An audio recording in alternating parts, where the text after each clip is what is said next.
I'm Marimar Arhamson from grade 12 UMS Rizal, and I'm 17. My birthday is October 29, 2007. My favorite color is purple. I am from Bono Bono, Batarasa, Palawan. I have three siblings. I'm Marimar Arhamson and Rose Ann Hamson, Marjan Hamson. I'm the youngest daughter. My parents' name is Rosemary R. Hamson and Margani R. Hamson. And I live in Bono Bono, Batarasa, Palawan, and I'm proud to be a Muslim. My hobbies is cooking, sleeping. My goal is to be a successful teacher because I want to teach the children and students for their learning. My K-pop group is BTS and Blackpink. And my favorite actor is Lee Min Ho because he shoots so handsome. I love Ivan Adventures Sunday because I want to share my knowledge to the student and share my experience to other people.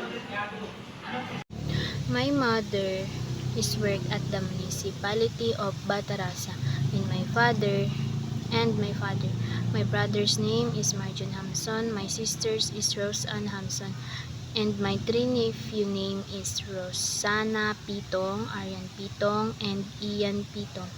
I enjoy reading, writing, and exploring new ideas. My friends often describe me as the friendly and helpful. In the future, I hope to pursue a career. I love music, spending time with friends, and learning new things. I believe in always staying positive and working. I'm Marimar R. Hamson, a lifelong learner from the Philippines who loves helping others, exploring new ideas, and turning challenge into growth.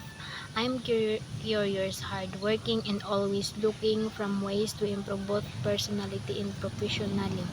I grew up in the Philippines where faulty and community taught me the value of hard work and empathy. From a young age, I balanced school studies with extracurricular activities, which helped me develop strong time management and communication skills. A major turning point in life was learning how to overcome academic or personal setbacks. Those experiences taught me resilience and a growth mindset.